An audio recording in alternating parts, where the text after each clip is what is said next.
Bonjour tout le monde, alors dans cette vidéo je vous présente pas un mais deux appareils de cuisson sous vide, le Kitchen Boss G300 que j'ai acheté sur Amazon et entre temps j'ai été contacté par la société qui m'a envoyé le Kitchen Boss G320 ainsi que leur appareil de mise sous vide que je vous présenterai dans une prochaine vidéo. Si l'un de ces produits vous intéresse, vous avez tous les liens en description de la vidéo, les produits ont passé un contrôle qualité.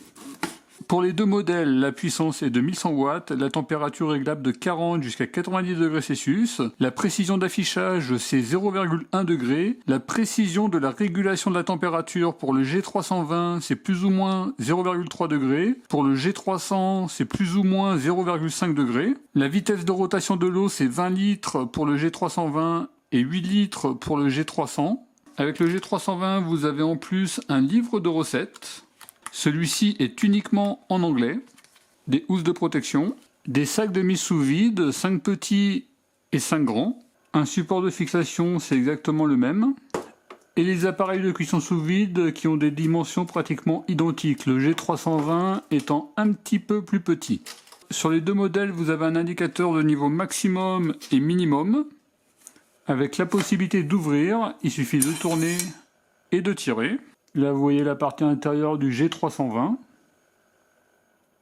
G320 ou G310, c'est pratiquement identique. Et là, vous avez la partie haute qui va différencier principalement les deux modèles.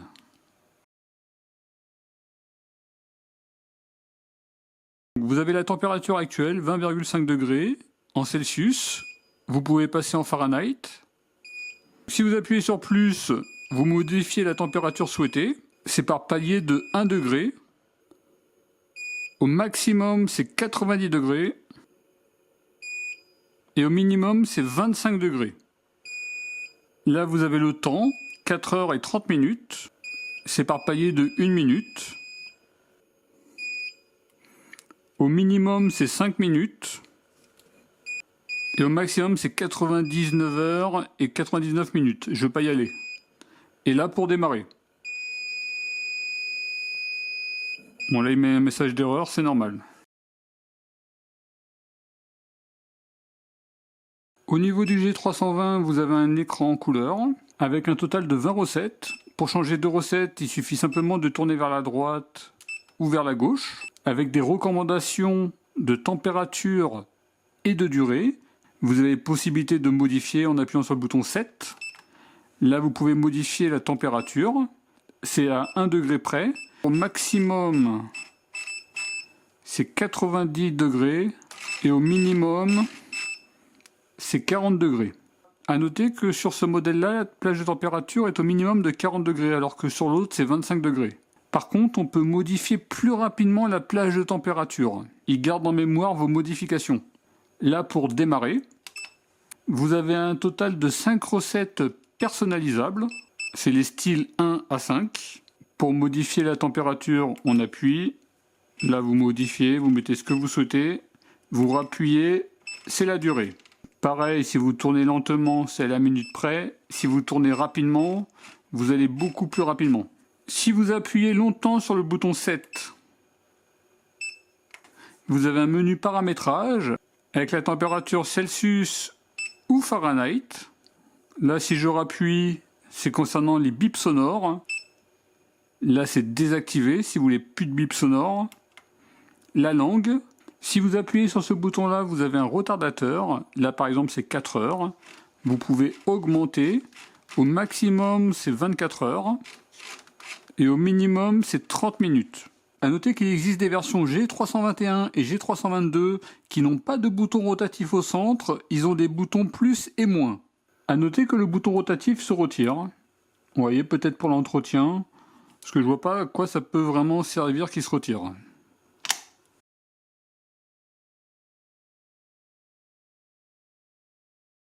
Il est recommandé d'utiliser des pots métalliques et d'éviter des conteneurs de plastique, BP, AS ou PVC. Récipient de cocotte minute, largeur extérieure 27 cm et on est sur une hauteur de 17 cm. On positionne le support, ensuite on serre, on met l'appareil de cuisson sous vide, on a possibilité de serrer l'appareil de cuisson sous vide, ça va serrer à ce niveau-là. Le niveau d'eau doit être au-dessus du niveau minimum et en dessous du niveau maximum. A noter que sur des récipients moins hauts, vous avez toujours possibilité de desserrer ici. Vous levez l'appareil de cuisson sous vide et vous resserrez. On peut ajuster la hauteur, simplement il faut que le niveau d'eau soit au-dessus du niveau minimum. L'eau est assez fraîche, on est sur du 13,5 degrés. On met l'aliment dans le récipient. Il faut que l'eau circule au-dessus et en dessous. La cuisson recommandée, c'est 58 degrés pendant 2 heures. On va se mettre sur un programme libre. J'appuie sur 7. Je mets 58 degrés. Je rappuie sur 7. Je monte à 2 heures. Et c'est parti.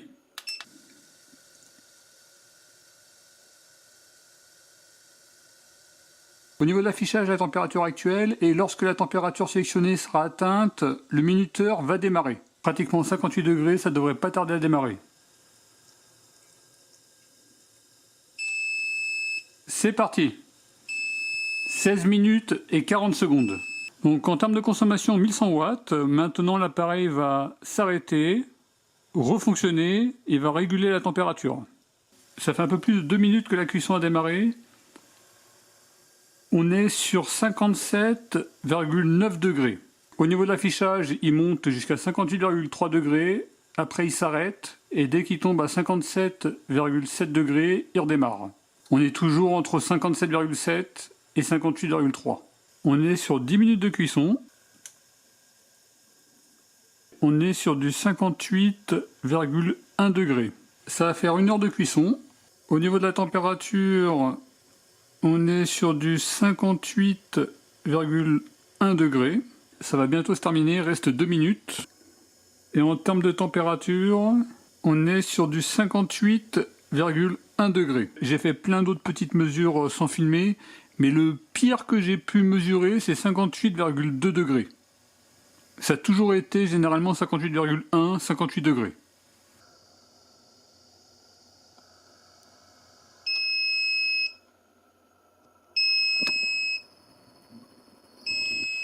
Dites-moi si vous savez si on peut réutiliser l'eau et combien de fois on peut réutiliser l'eau. Donc là, vous voyez ce que ça peut donner. Ce qu'on va simplement faire, c'est qu'on va le passer aux grilles 1 minute aller-retour.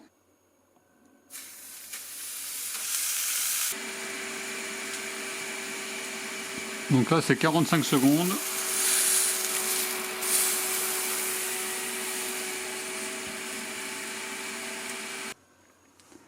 Et c'est terminé.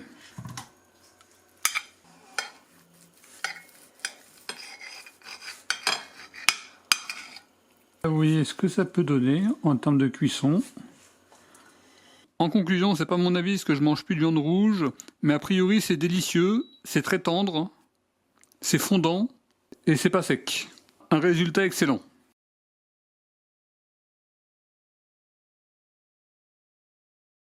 On va cuire des pavés de saumon. Tester 2 types de cuisson. Avec 3 pavés de saumon, on va faire 50 degrés pendant 30 minutes.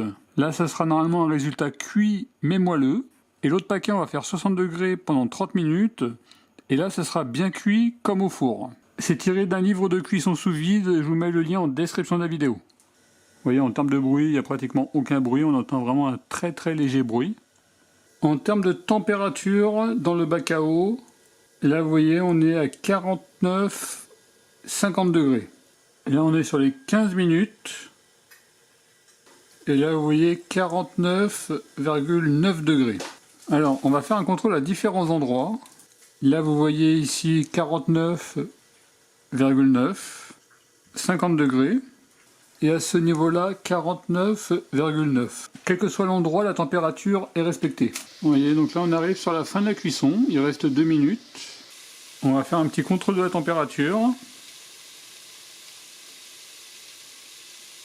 50 degrés. Je vais enchaîner avec la deuxième cuisson. Sauf que cette fois-ci, je vais mettre 60 degrés Celsius. C'est parti. Là, vous voyez le résultat pour une cuisson cuite, mais moelleuse. Vous voyez, on voit que c'est bien cuit. Et a priori, ça va être bien moelleux. Ça fait 8 minutes de cuisson.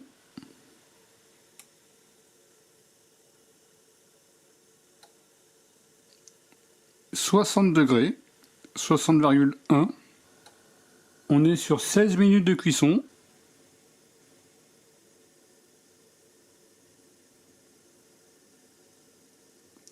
« 60,1 degrés.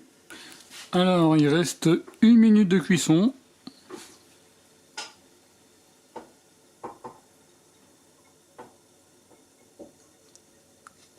60 degrés, 60,1. La version bien cuit comme au four. Et c'est bien plus cuit comme au four. Concernant le saumon cuit mais moelleux, il était cuit mais moelleux.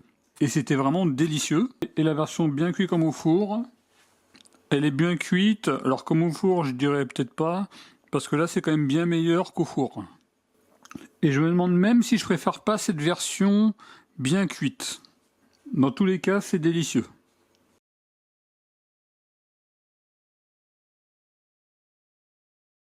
On regardait sur un site internet, selon la température, ça va de bleu à bien cuit. On va faire rosé médium, 56 degrés. Et pour 6 cm d'épaisseur, ce qui est notre cas, on serait sur 4h30 de cuisson. On va mettre 56 degrés. Et on va mettre 4h30. Et c'est parti. 56 degrés, il reste 3h55. Vous voyez, je suis à 55,9 degrés. Il reste 2h23, 55,7 degrés, 55,9 degrés, 56 degrés. 56 degrés, 20 minutes. Et là, vous voyez, 56,1 degrés.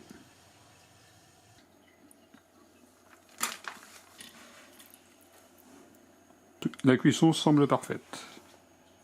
Vous voyez, on avait fait rosé, et c'est bien rosé.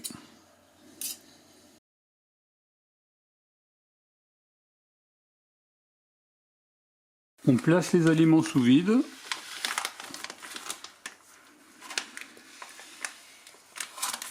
Par rapport à la préparation qu'on veut faire, c'est 50 degrés pendant 30 minutes. Normalement, ça sera cuit mais moelleux. Donc il me dit 18 degrés, là je suis à 18 degrés. Là vous voyez la partie intérieure, j'ai mis 2 sondes, une sonde qui est ici et une sonde qui est ici. Et sur les 2 sondes, je suis sur 50 degrés. Donc il reste 4 minutes, on est sur du 50 degrés. 50 degrés, 50 degrés. Si vous cherchez des testeurs de température, ces deux-là, ils sont vraiment très bien. Celui-ci, je l'avais acheté chez Action. Alors, je ne sais pas s'ils en vendent encore. Et celui-ci, je l'avais acheté sur Amazon. Je vous mettrai le lien en description de la vidéo.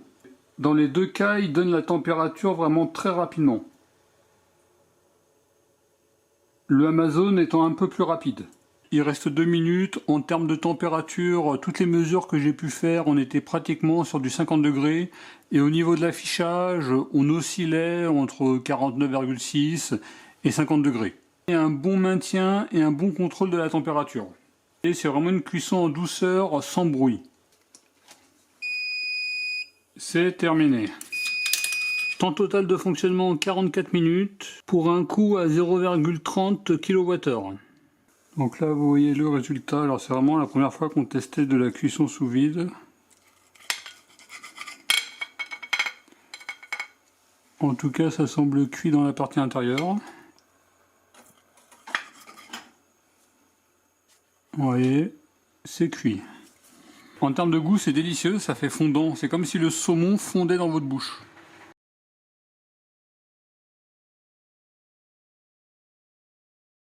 On va faire un rôti de veau que j'ai mis sous vide avec leur appareil de mise sous vide. Donc là je vais mettre mon couvercle. Je le mets sur un programme libre, j'appuie sur 7, on va mettre 60 degrés et on va mettre pendant 6 heures. On va faire un petit retardateur, une demi-heure. C'est parti. Ça devrait démarrer bientôt. C'est parti. Il reste 5 heures de cuisson. Là, on est à 60,1 degrés. Il reste 2 heures et 30 minutes. 60,1 degrés. C'est bientôt terminé, il reste moins d'1 minute. On va faire un dernier petit contrôle.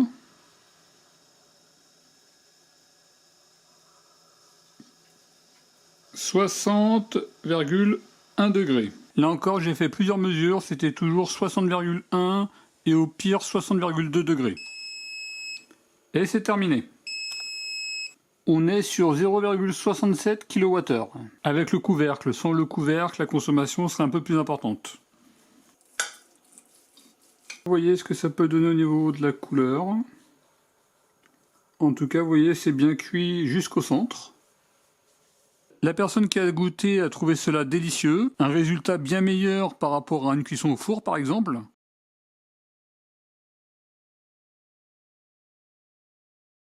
On va faire un petit test de performance entre les deux produits, voir s'il y a des différences. On va faire une montée en température de 18 à 85 degrés. Alors sur ce test entre le G320 et le G300, les résultats sont assez proches. Le G320 aura mis 28 minutes et 25 secondes pour démarrer et le G300 aura mis 27 minutes et 19 secondes pour démarrer. Ensuite j'ai fait un test G320 avec un couvercle. Et on va voir si le couvercle a un impact important au niveau du temps.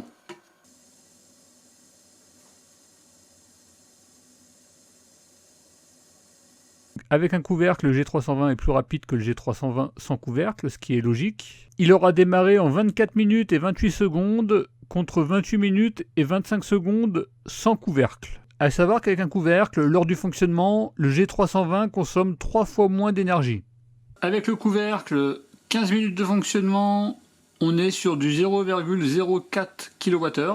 On arrive sur 15 minutes sans le couvercle. En termes de consommation, on est à 0,126 kWh. C'est-à-dire une consommation 3 fois plus importante. Simplement un couvercle en silicone, vous le découpez en ciseaux, et comme ça on le pose directement. Vous en trouverez partout, je vous en mettrai des liens Amazon.